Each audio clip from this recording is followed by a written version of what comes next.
안녕하세요. 복일교회 이명기 목사입니다. 오늘은 말라기 3장 묵상입니다. 앞장에서 이스라엘 백성들의 이혼을 통한 아내 학대의 죄악을 지적한 말라기 선지자는 이스라엘 백성들이 하나님까지 괴롭게 하는 죄를 지적하고 있습니다.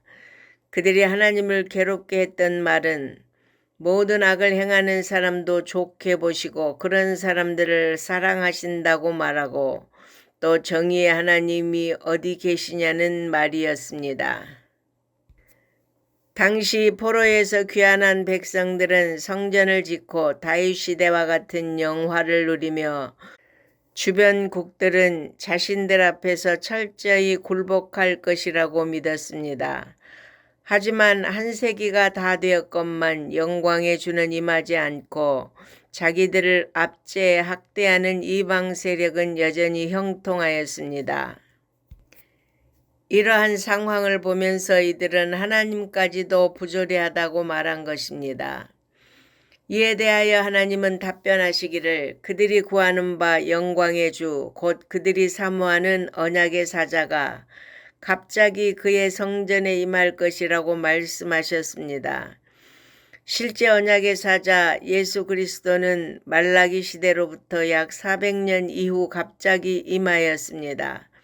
그러나 대다수의 이스라엘 백성들은 그를 알아보지 못하였고 영접하기는커녕 배척하고 심지어 십자가에 못 박아 죽이기까지 하였습니다. 여러분, 그런데 성경은 이 언약의 사자께서 다시 오실 때도 초림 때와 같이 갑자기 오실 것이라고 하였습니다. 그리고 다시 오실 언약의 사자는 심판주로 오실 것이라고 하였습니다. 그런데 과거에 이스라엘 백성들이 언약의 사자를 기다리면서도 그를 영접할 준비를 하지 못한 것처럼 우리가 그렇게 한다면 참으로 비극적인 결과를 맞게 될 것입니다.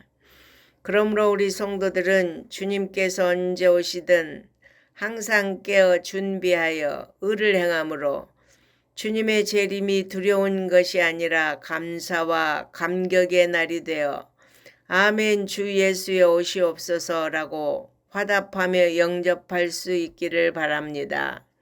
다음은 하나님께서 이스라엘 백성들을 향하여 너희가 조상 때부터 내 규례를 떠나 지키지 아니하였도다. 그런즉 내게로 돌아오라. 그리하면 나도 너희에게 돌아가리라고 말씀하셨습니다. 하나님은 항상 변함없이 거기 계셨고 그대로였으나 이스라엘은 끊임없이 하나님의 규례를 떠나고 지키지 않으므로 축복의 약속에도 불구하고 저주를 받았습니다. 그러므로 그들이 축복을 받으려면 하나님께로 돌이키는 것뿐입니다. 그런데 그들은 상황 파악을 하지 못한 채 자기들이 여호와께 돌아가려면 무엇을 해야 하는지를 묻습니다. 그러므로 하나님은 이스라엘 백성들이 하나님께로 돌아가는 방법은 당신의 규례를 지키는 것이라고 말씀하시면서 실례로 온전한 11조와 예물을 드리지 않으므로 하나님의 것을 도둑질했다고 말씀하셨습니다. 11조와 예물의 규례는 본래 하나님의 성전에서 봉사하는 자들의 생계를 위한 것이었지만 이스라엘 백성이 소유한 모든 것이 궁극적으로 하나님께 속한 것임을 알게 하려는 목적이 있습니다. 그러나 불행히도 이스라엘 백성의 이처럼 중요한 의미를 갖는 11조 규례를 제대로 지키지 않았습니다. 자기들의 모든 소유가 다 주님의 것이라는 청지기 의식이 없었기 때문입니다. 하나님의 것을 도둑질한 죄로 인해 모두가 저주를 받고 있는데도 말입니다. 하나님께서는 이스라엘 백성이 온전한 11조를 드릴 때 주어질 복을 말씀하셨습니다. 그들이 돌아오도록 설득하시기 위해 하나님을 시험하라고까지 하시는 말씀은 참담하게 들립니다. 그들이 언약을 기억하고 지키면 그들의 토지 소산에 풍성하도록 하나님이 복을 주시고 땅이 회복됨으로 모든 이방인도 그들이 받은 복을 인정할 것이라고 말씀하셨습니다. 말라기 당시 이스라엘 백성들 중 많은 사람이 타락하여 하나님의 공의로우심에 대하여 회의하며 하나님을 섬기는 것이 소용없다고 주장하고 불경건한 자들이 형통함을 누리고 있다고 하나님이 불공평하다고 불평했습니다.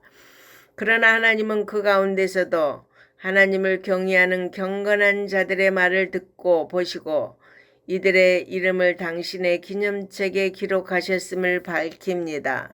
하나님이 정하신 날이 이르면 그들을 당신의 특별한 소유로 삼으시고 의인과 악인을 구별하여 온전한 공의를 실현하실 것을 말씀하셨습니다.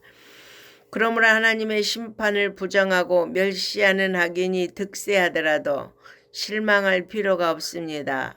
마지막 심판 때 영원한 형벌이 악인에게 주어질 것이며 하나님을 경외하는 성도에게는 영생과 복락이 확실하기 때문입니다. 아멘.